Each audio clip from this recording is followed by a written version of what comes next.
You are watching Sipping Off the Cuff on TequilaAficionado.com, also part of Tequila Aficionado Media.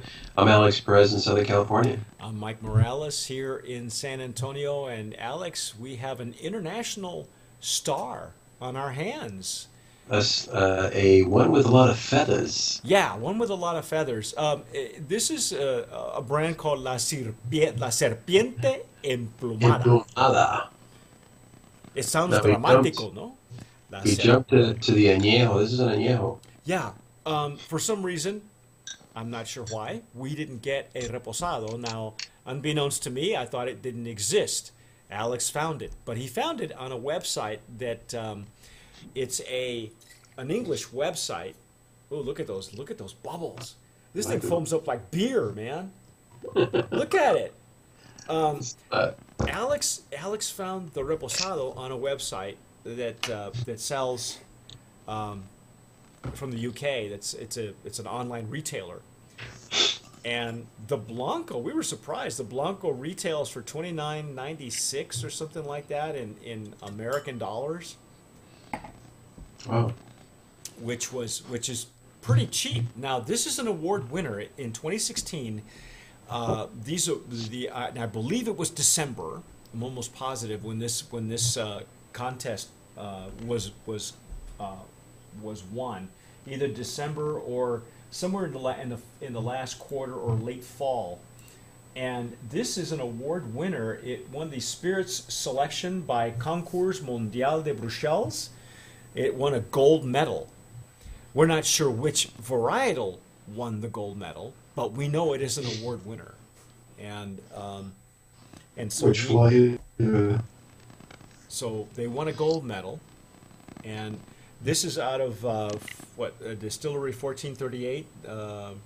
Yeah, and that is Destiladora del Valle de Tequila, which also makes Siempre.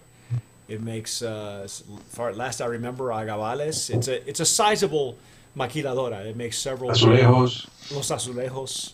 Makes several brands that we've heard of before. I'm using my Riedel glass. Look at that color, Alex. Yeah, it's got a pretty color. It's Does not it? very different. We don't know. We don't know how long they've been in wood. Yes, we have no idea. That's not. I don't think the website even tells us the online retailer. Now this is at 40 percent alcohol, which is 80 proof, so it is lower than the Blanco. Now the Blanco had a It's got good punch to it. color. Yeah, it's got a nice nose. I'm still getting the pepper, the vegetal notes. You got the oakiness coming through. Also, you got the roasted agave still coming through from the Blanco. And I'm getting a like dried fruit or butterscotch. Wow, it's a very Or pleasant caramel. nose. Not a whole lot of alcohol either. You got to really dig down deep to get any kind of alcohol out of it. Even in a Riedel, it's just not Right. not prominent. Mm.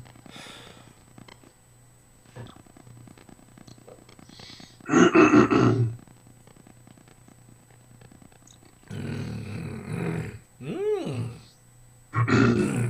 Very smooth on the intake. What is that sweetness, Alex? On the retro nasal, there was like a. Is that from the wood? Wow. Okay.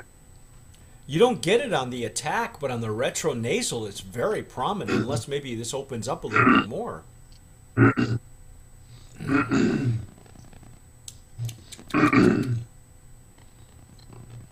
Wow, it is. Is that caramel? What is that? Is that cinnamon? Because it still has that heat. You know, it has that It's peppery got the heat. heat, but it's got something else there.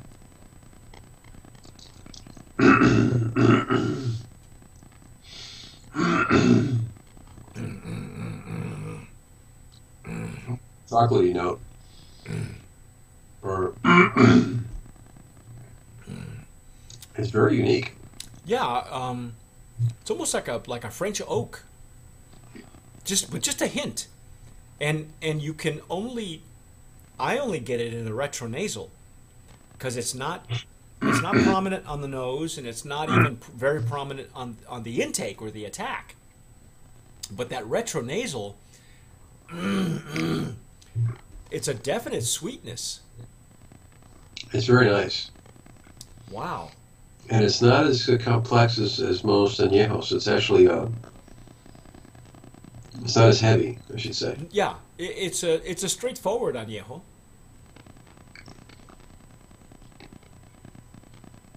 Very nice, delicious. This has got some pretty legs and tears. I mean, it's very clean. Again, we don't know. We don't know how long it's aged. We don't know nothing. We don't know nothing. We're flying by the seat of our pants here, folks. We know it's an award winner, but we don't know which varietal has actually won the award. Maybe it was all at once, I think. Extra Emplumada Reposada. For the line, you mean? Yeah. Do you think maybe it was the entire line, or?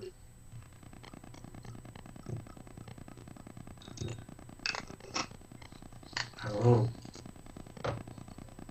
White pepper, butterscotch, dark chocolate, vegetal oak leading into roasted agave richness. Wow, that's pretty vague. It doesn't tell you much more, except that it senses we're at a U.S. IP, and it says that the price for this, what a bargain, man, $32.43. Where did they come up? How did they come up with that? I don't know. Maybe it's the exchange in pounds with the dollars at the time. Or euros. You think you'd round it up to 32.50?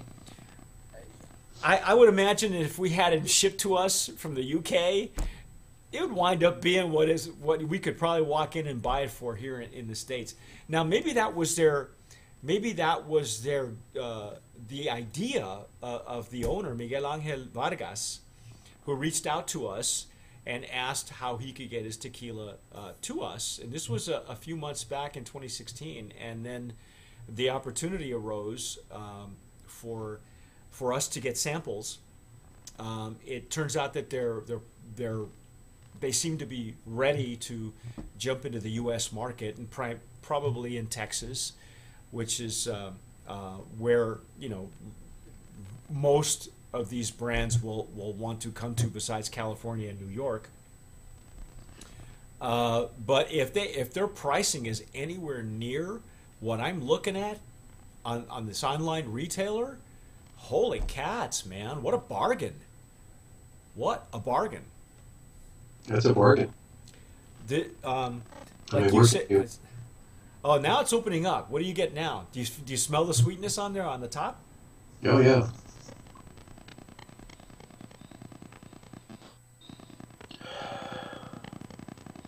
Yeah, even with this little bit of tequila I have in here. It's starting to open up. There's a sweetness. Now, I will tell you that this is the same distillery that made the infamous Sparkle Donkey. And you remember how sweet that was? That was like completely overdone. Alguien se le pasó la mano. So they did a oops. Yeah, that one had way more additive than it should have, and I think at the time, if you go back and watch that review, I told Alex, it reminded me of, I don't know if Alex has ever dropped a bag of sugar on the supermarket floor, and then that puff of sugar comes up in your nose, and you're like, oh my God, it's like you're being attacked by CNH or something, and that's what Sparkle Donkey was like. This one is way more tame and actually very pleasant, Alex. It's not very offensive at all. No, but no comparison to Sparkle Donkey. No, not at all. It's actually a very sippable añejo. Yeah. I like it. What do you think, Alex? Like after dinner or with a dessert? It's like a dessert añejo. It's very good. I wouldn't mind even having it for a starter. It's light enough, huh? Yeah. Yeah. Yeah, it's light enough. It still carries the characteristics of the Blanco. Yeah, it's a light. Yeah, we don't know how old or how long it's being aged. How many years in the? I mean, excuse me. How many months in How the? many months? I mean, it only has to be aged 12 months to be an añejo. But it's not telling us. None of the information that we have gives us a lot of that. And the label, of course, doesn't say that unless I'm not reading something that the label has. Let's see what's the label telling us. Because the label is in French. Okay, here we go.